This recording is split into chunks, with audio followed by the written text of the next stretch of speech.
Je m'appelle Vitestra, je suis créateur de contenu et de base je saute de toit en toit. Mais un accident en février m'a handicapé et m'a failli me coûter la vie. Et du coup je suis en train de monter un documentaire qui sortira en mars qui va expliquer toutes les circonstances de l'accident. Mais pour ça, il faut que je fasse des scènes de reconstitution. Et pour ça, j'ai besoin de l'IA, tu vois.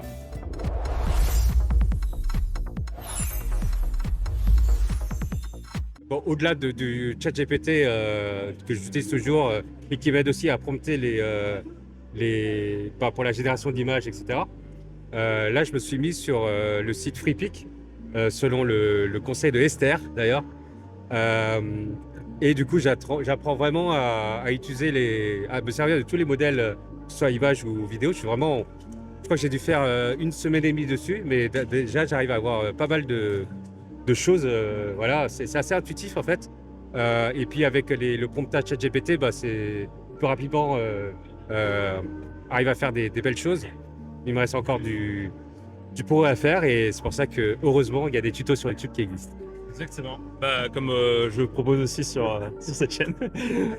Et effectivement, pour tout ce qui est illustration documentaire notamment, par exemple, c'est un des usages. Mais après, on peut faire des films, on peut faire plein de choses. Des séquences, j'imagine ce que tu fais, c'est des séquences un peu cinématographiques de reconstitution de toi ou pas toi. Je sais pas si tu te clones ou si tu crées un personnage fictif. C'est quoi ton process créatif c'est de la réalisation aussi, ça, du coup? C'est ouais, bisous. Alors ouais, j'ai une storyline déjà définie dans le docu et du coup il faut juste que je superpose en fait des images dessus et donc il y en a qui sont centrés sur moi, il y en a qui sont centrés sur les équipes de soins et comme j'ai déjà des images de référence, du coup c'est plus facile de créer les vidéos qui s'en inspirent. Voilà, mais après le plus gros challenge pour moi actuellement, c'est vraiment le mouvement. Et c'est vraiment avoir exactement ce que j'ai en tête et à le retranscrire. Et ça, j'ai encore du mal, mais bon, avec de l'entraînement, j'y arriverai, quoi. C'est tout un art, tout un métier en fait en soi de faire ça.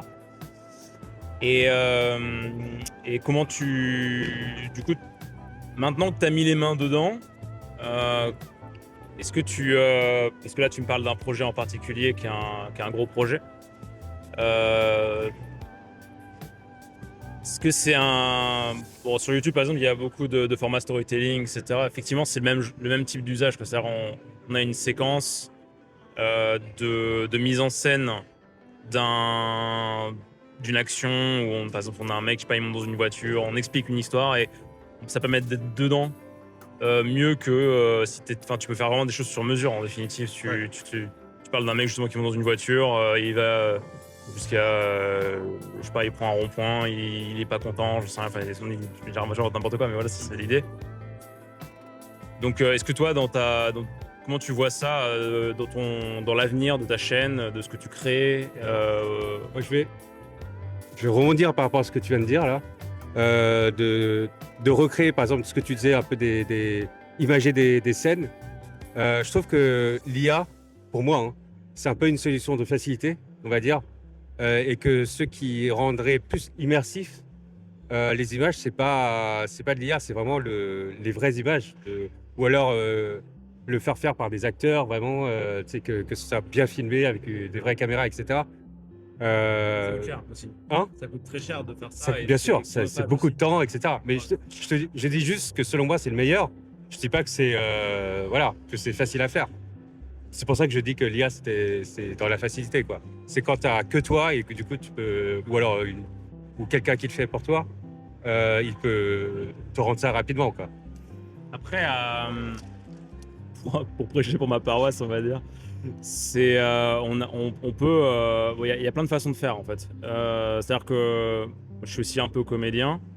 C'est-à-dire que aujourd'hui je peux jouer une scène et sur le principe du motion capture, tu sais, quand tu mets des capteurs, etc. Là, t'as pas besoin, tu juste te filmes et je peux jouer une émotion, etc. Et ça va, le personnage que j'ai décidé de représenter dans la scène que j'ai créée. Donc le travail de réalisation, il reste le même. C'est-à-dire tu composes tes scènes, tu composes ton storyboard. Le travail de créa, il est toujours hyper d'actualité. Ça, c'est une façon de faire, mais aussi il y a les modèles de plus en plus arrivent à avoir du jeu d'acteur qui est, je sais pas, si tu prends par exemple Kling, Oui. les dernières versions de Kling, tu peux vraiment faire des choses vraiment assez crédibles en termes d'acting aussi. Et de plus en plus, je pense que ça va être le cas. Je suis d'accord. Mais encore une fois, il faut bien, et je sais pas si c'est ton métier, mais il faut bien maîtriser les outils.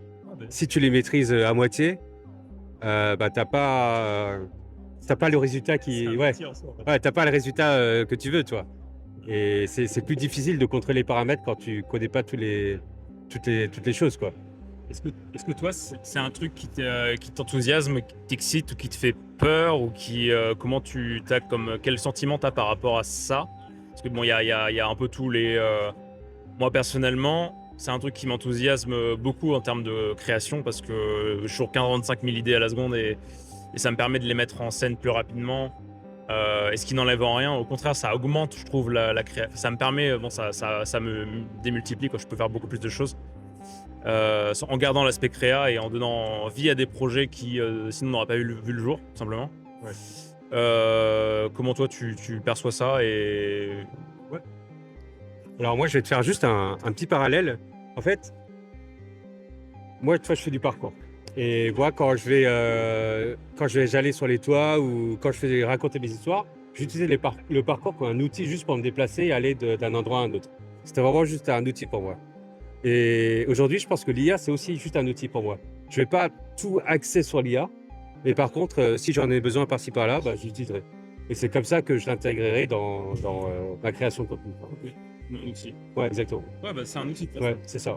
Mais du coup, je m'intéresse de plus en plus parce que bon, il faut vivre avec son temps déjà. Et c'est la technologie et les innovations sont tellement puissantes que ça facilite vraiment la vie, quoi, de plus en plus. Voilà. Et c'est très intéressant. Enfin, moi, je kiffe en tout cas apprendre tout ça, quoi. Il y a un côté un peu addictif aussi, tu sais, quand tu peux vraiment, t'as une idée en tête et tac, tu peux la créer, etc. Après, c'est aussi beaucoup de boulot de bien le mettre en scène et c'est tout un métier justement de savoir faire ça. C'est le métier de réalisateur en fait. Donc toi, voilà, tu es pas réel à la base, toi, du coup, mais ça te permet t'as une approche de réalisateur quand tu fais ton documentaire? Ah oui, complètement. Ouais, c'est moi qui définis la narration, enfin l'arc narratif, et qui fait le montage, etc. Donc même tout ce qui est musique et tout. Et du coup, j'utilise Eleven Labs pour tout ce qui est musique, ou Suno. Mais je préfère Eleven Labs en vrai. Suno, je prends... Non, les bruitages aussi, j'utilise Eleven Labs AI, quoi. Mais je fais tout sur FreePic, par contre. Ouais, c'est ça. Et quelquefois, si je fais sur Eleven Labs normal, j'ai mixé 1 heure de ma voix là pour faire des petits bouts de ma voix en voix off, quoi. Ouais. Voilà. C'est vrai qu'il existe énormément d'outils et de plateformes. Tu as Xfield par exemple, je te parlais de Kling tout à l'heure. Il y en a plein, il y a One, il y a ByteDance qui fait plein de choses, CapCut fait aussi des choses. Il y en a plein et tu as même des logiciels par exemple comme Marble qui permet de faire de la 3D. T'as plein de façons de combiner les outils pour créer des scènes vraiment sur mesure. Tu peux par exemple créer un environnement 3D à partir d'une photo et positionner tes personnages dans l'environnement 3D, ensuite les mettre en image référence dans par exemple Nano Banana et composer tes scènes comme ça de manière super précise. Moi, bon là, je pense que là tu viens de me décrire une compétence d'AI au niveau 4, tu vois, ce que je n'ai pas du tout encore. Moi, je dois être au niveau 1 ou 2, où voilà, je crée mon prompt image, je le mets en vidéo. Et là, je pense que je vais m'intéresser très bientôt au weaving. Weaving, tu vois, c'est weaving, non, le mot? Weaving, hein, ouais, c'est avec les nodules là, que tu connectes. Comme Flora Fauna. Ouais, ou OpenAI aussi, ils le font, quoi. Okay. Et voilà, enfin, c'est Esther qui en a parlé. Ouais. Mais tranquille, chaque chose en son temps, quoi. Il y a énormément de sujets pour lesquels se former. On a vu tout à l'heure le Epidemic Sound, qui ont une banque, qui font plein de choses et avec du son propriétaire. Par exemple, eux, ils permettent de mettre tu mets ta vidéo et directement, ils te créent une première bande son super calée par rapport Wow. Et donc ça te fait après tu le retravailles, mais ça te fait gagner vachement de temps aussi en fait en définitive. Donc c'est plein de trucs comme ça en termes d'outils qui sont super intéressants en créa, tout en gardant la créa bien évidemment. Et donc juste pour finir, quelle vision tu as de la créateur économie par rapport à ces sujets? En termes de perspective de ce que tu connais de ton métier, de ce que tu connais des autres créateurs, comment tu vois évoluer ça? Il y a aussi on peut parler d'influenceurs IA, il y a peut-être que demain, voilà, très certainement demain il y aura des influenceurs IA, enfin il y en a peut-être déjà, mais des influenceurs IA, ça va sûrement bien se développer. Comment tu vois ça? Comment tu vois évoluer ça dans cet écosystème? Ouais. Alors moi, je pense que c'est un must pour tous les créateurs de s'intéresser à l'IA. Je parle pas au niveau 4 comme toi non plus, quoi, mais vraiment au moins connaître un peu les bases pour déjà les aider sur certaines tâches. De toute façon, je pense que la plupart des créateurs utilisent l'IA, par exemple, juste le CapCut ou l'Adobe pour faire les sous-titres automatiques, ça c'est de l'IA et ça marche très bien, quoi. Même Ouais. remove background. Oui, voilà, tous les trucs comme ça c'est rotoscoping, tout ça là. Ou même enlever les interférences son et tout. Mais voilà, ça c'est un niveau d'IA, mais il existe plein d'IA différents et je pense que voilà, il faut vivre avec son temps. Tu sais, quand Internet a débarqué, si tu t'y intéressais pas, tu étais largué. Là, c'est pareil, il faut s'intéresser à l'IA, quoi. Ouais. Voilà. Merci beaucoup. De rien. C'était super. Et puis abonnez-vous à la chaîne de Vin. Et à la sienne. Comment on te suit? Vintage Trend sur les réseaux. Et ici c'est MetaFox Studio. Abonnez-vous aussi. Et Ciao. apprenez l'IA.